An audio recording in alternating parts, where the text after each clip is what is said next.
Hey, good morning. Welcome back to Solo Homesteader channel here at AllMine Ranch. I'm your host, Ryan. It's a beautiful Saturday morning, crisp and cool in the low 50s, mid 50s. I've already been up and collected all the trash and did a dump run. I don't have trash collection out here. I have to go take it to the dump, pay my $5. And I usually hit the grocery store, check the mail, that kind of thing. So I did that this morning. Now I'm ready to change into my work clothes and get to work. But first I wanted to connect with you guys. So I had a birthday this week, 54 now. For anyone who wished me a happy birthday or sent a card, thank you very much. You know who you are. In a previous video, I showed you that I bought this thing, a Coyote tractor. 25 horsepower tractor. It's actually 35 horsepower, but they've dumbed it down to meet, to avoid emissions requirements. And once it goes past, oh shoot, I just noticed I have a flat tire. I was worried about that. I was doing some trail work the other day and going over a lot of thorns, and I've gotten my first flat tire on it. That kind of sucks on the front. I don't know if you guys can see this. Might be out of focus. But right there, that tire is looking awfully flat to me. All right, so add that to my to-do list. But I've got the tractor now, and I've started framing up a carport for it, a tractor port. Those 3 brown posts are the outside wall. 4 posts, you can see those are all in a line, and it will go up to that roof up there. So I need to buy rafters for it, 16 footers. I'm probably just going to do 2x6s because being a carport doesn't have to carry a lot of load.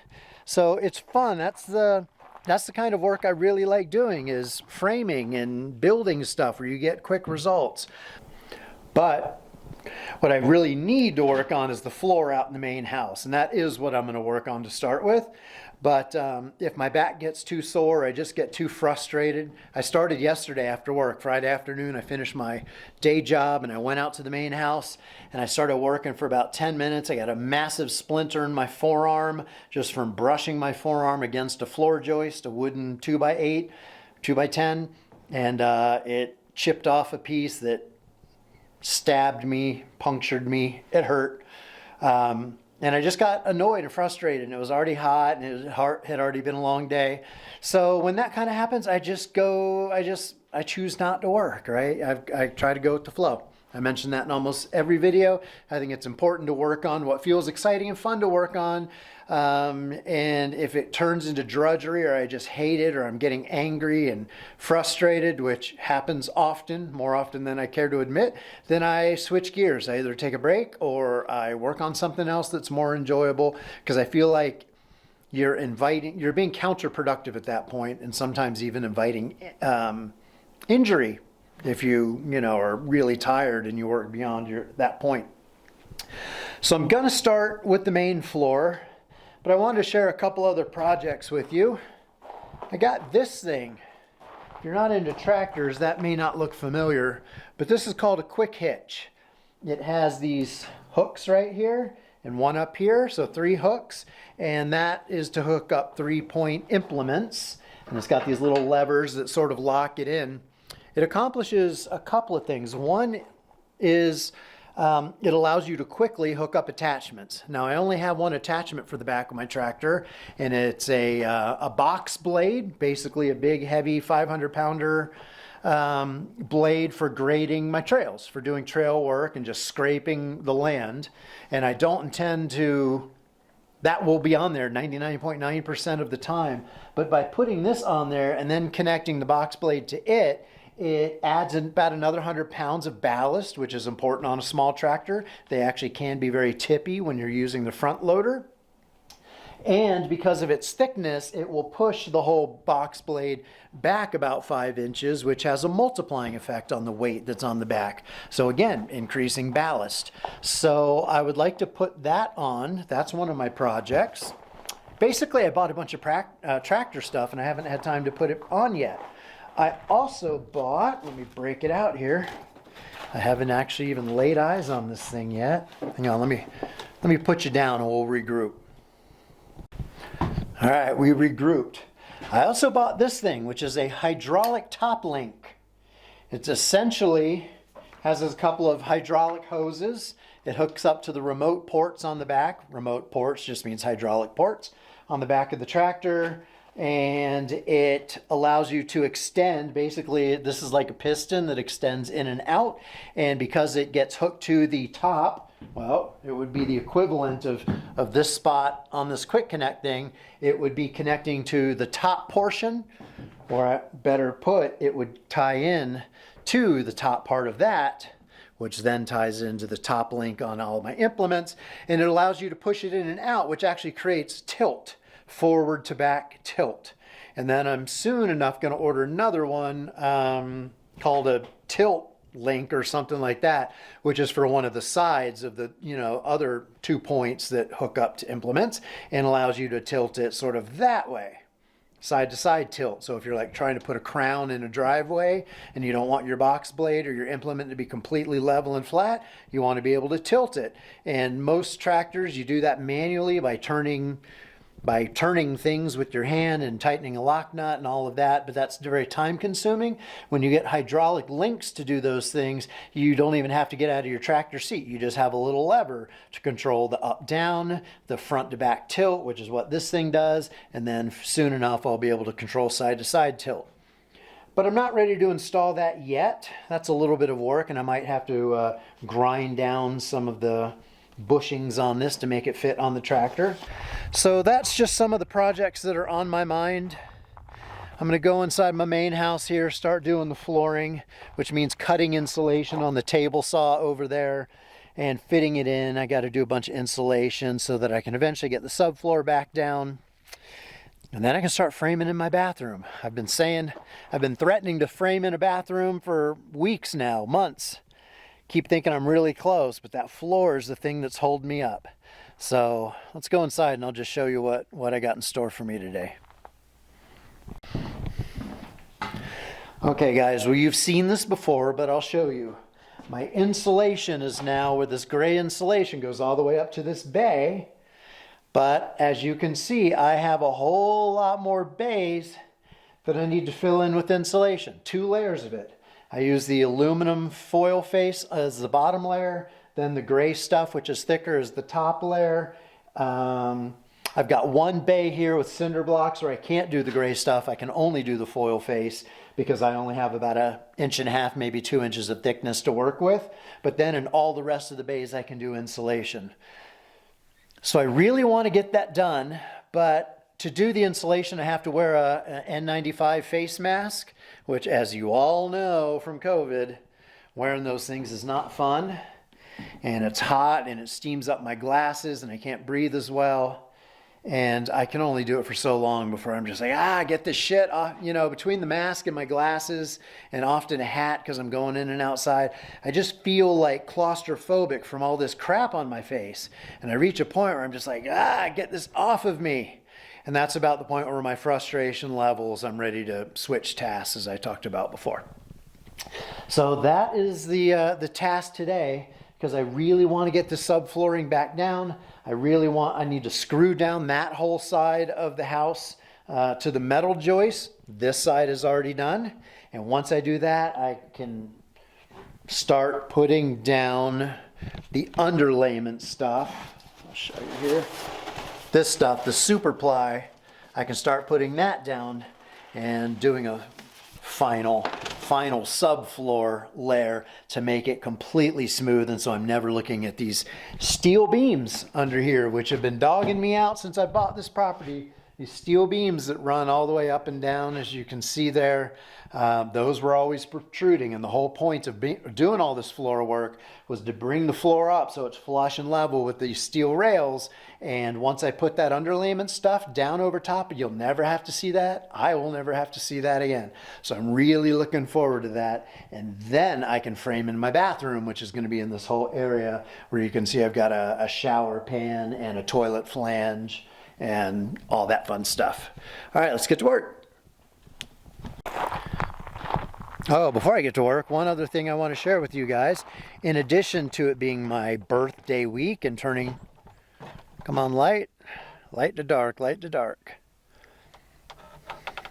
In addition to it being my birthday week, This just also coincidentally happened to be the week that I got feedback from my boss at my day job.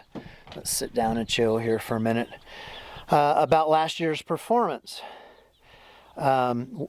In like many corporations, they expect us to do a self-performance evaluation, and then your manager, performs your evaluation. And if you're gunning for a promotion or a raise or anything like that, you have to give your manager the ammunition to justify it and all that. That's pretty typical, I think, in corporate environments. Anyway, I've been gunning for a promotion to the director level really for 2 years. New manager this year, and he took a look at my title and pay and all that, said, yeah, I agree, you should get a raise and a promotion. So he put me in for it, but there's layers of management above him that has to approve it, and I was cautiously optimistic for a couple of months because that process was started back in October. Got good feedback in like November, December, but until the fat lady sings, nothing is final, right? Well, it's finalized. I got the promotion.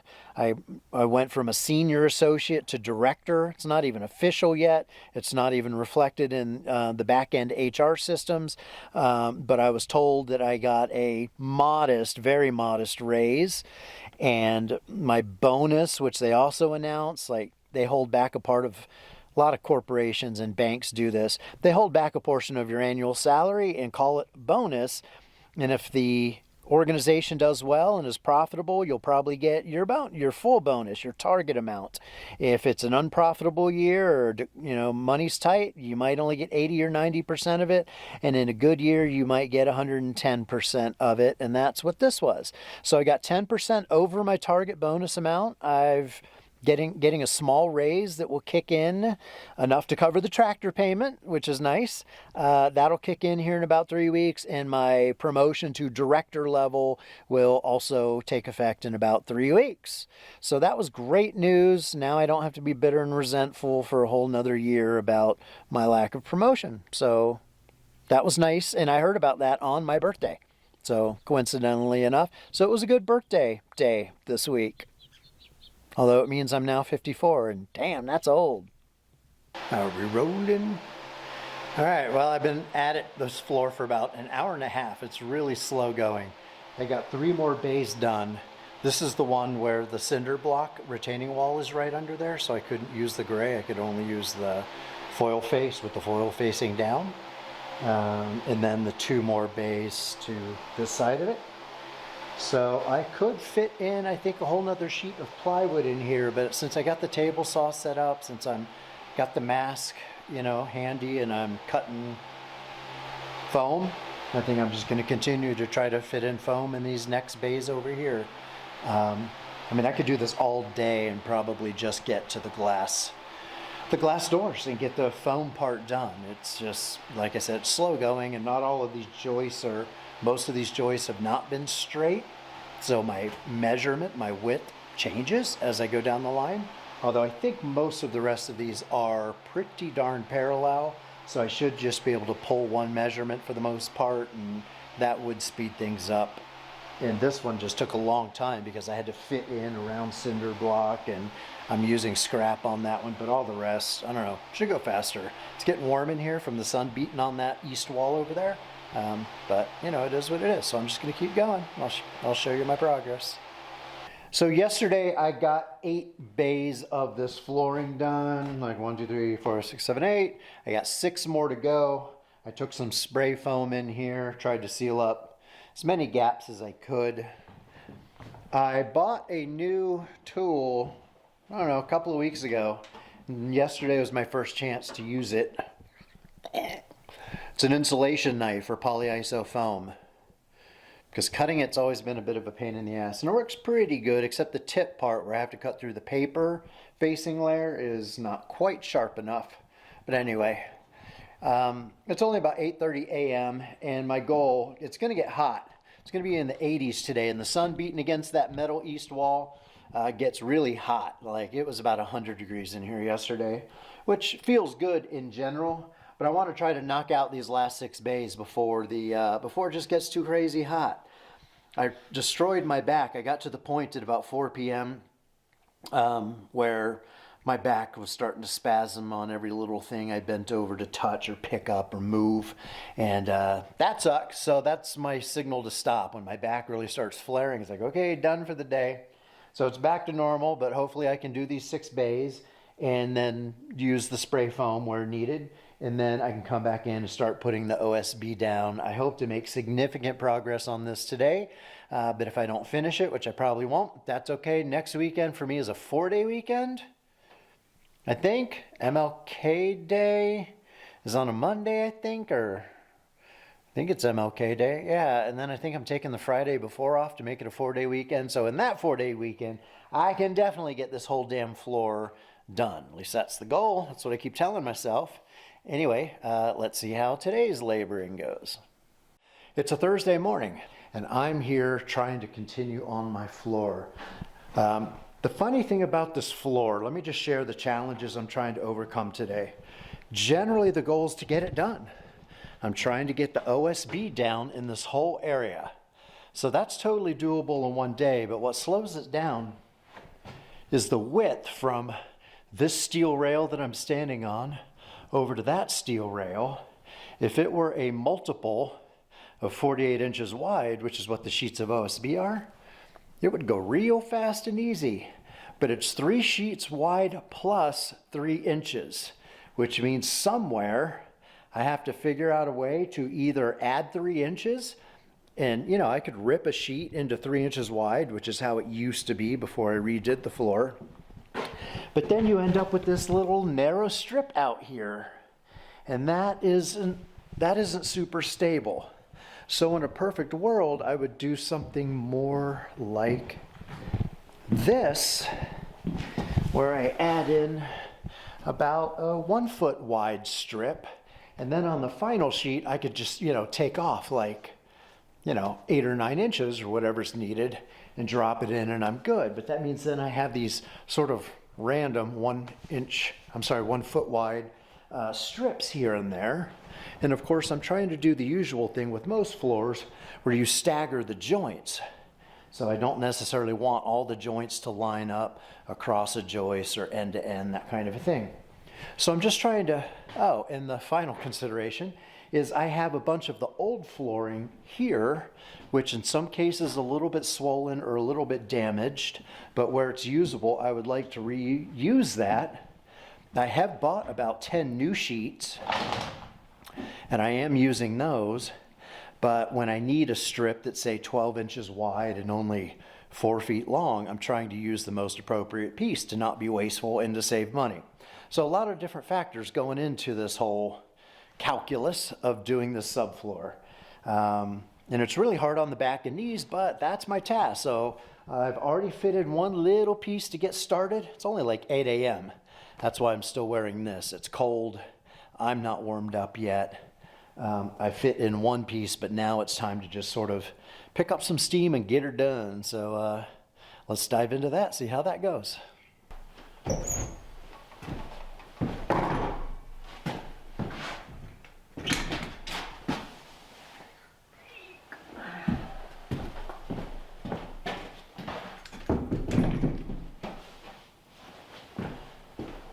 Don't want to cut through my sawhorses, of course.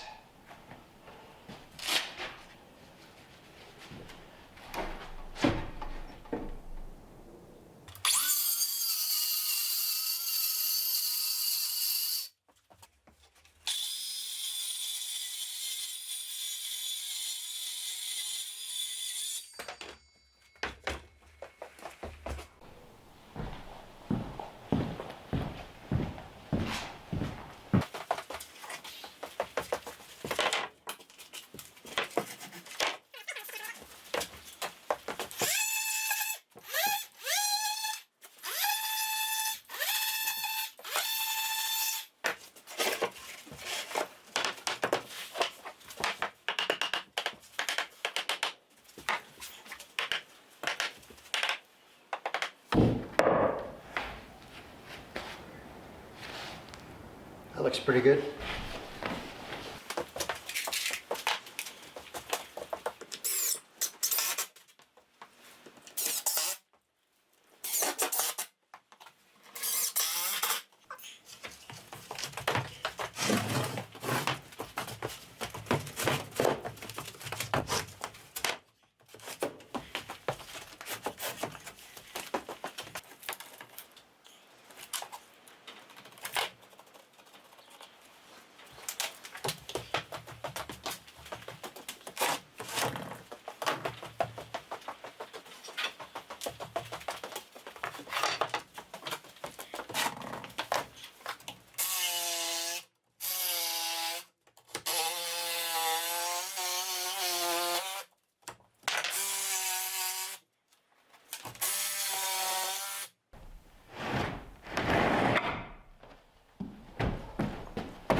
Okay, so I put a few pieces down. You just saw that. I notched around that post and got a piece in there, 2 small ones there. And now if you look down the line, you can see that we have a stair step action going here with my boards zigzagged, so they're not all breaking on the same floor joist. So now, like 3 more boards and I will be getting close to the end. 8 feet takes me out to, somewhere right in there on the next one.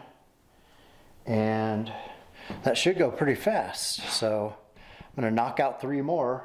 I think I'm going to continue this pattern of doing a full width sheet here, then a full width sheet here, then about a 10-inch wide strip there, and then a mostly full sheet there.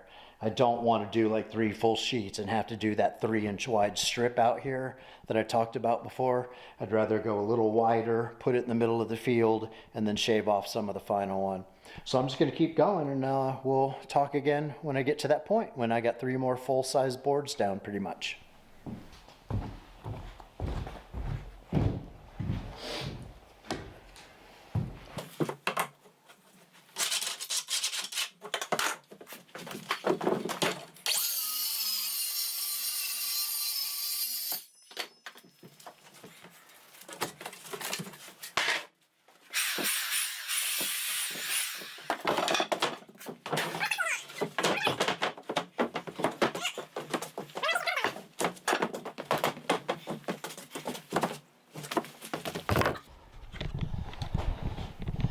One more piece of the puzzle.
Hey guys, all right, had a good productive day. It's probably about 4 o'clock. I started at 8 hours of flooring, up and down, that's about all I can take. I got my last piece in right here, which is nice. It's screwed down about 3/4. I'll have to come back and do a bunch more. I just did it enough.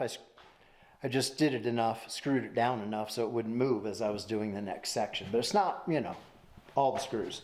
There's a couple other little things I have to do over on this side. There's a fine little strip way down here, about 3 inches wide against the wall that's just floating. That needs to be screwed down. I also have one little piece that needs to go in there. That's like that because of the kitchen plumbing work I did before. But anyway, this floor is mostly done, subfloor. But if you've been watching the videos, I have many sheets of this very thin overlayment. I guess you call it underlayment, overlayment. That is what's going to make it even more smooth. And there's definitely some spots where the steel rail, and remember I did all this to get the floor up level with that white steel rail. There are some spots where that still stands a little bit tall. So the plan is to use this tar paper. It's pretty thick stuff. You know, I know it's hard to see, but when you fold that over, tar paper probably comes about 1/32 of an inch thick, maybe even slightly thicker. So I just plan wherever, probably along the steel rail, like on both sides, but not directly above it. I'm probably just going to unroll a bunch of tar paper. Won't take very much, and then put down that overlayment stuff and see if that floats it up just enough so it hovers right over the steel rail and doesn't really, so you don't feel it. So what I'll do is I'll put that overlayment down, I'll walk around on it, I'll feel with my feet. If the steel rail is detectable, like under my shoes, I will maybe put down another piece of tar paper and float it up just a little bit higher. And then once I have all that overlayment on here, I got to screw all that down, but then the floor is done. Well, not the finished floor, obviously. That'll happen about 6 or 9 months from now. But that takes me to a stage where I can start framing in my bathroom and reframing all the walls because they're just too thin and flimsy and all that. So I'm actually going to take 2x6s and go around and reframe all the walls, cut out for windows, on and on. I mean, I'm not even close to being done. But this was a back-breaking project I've been working on for about 2 months. It's killing me, and I'm going to be really happy to be done with flooring for a while because it just physically beats me down. Anyway, productive day, 8 hours. So I'm going to go clean up, shower, take a rest, have some dinner, and just call it a day, man. But I'm back to work tomorrow, so I'll see you then.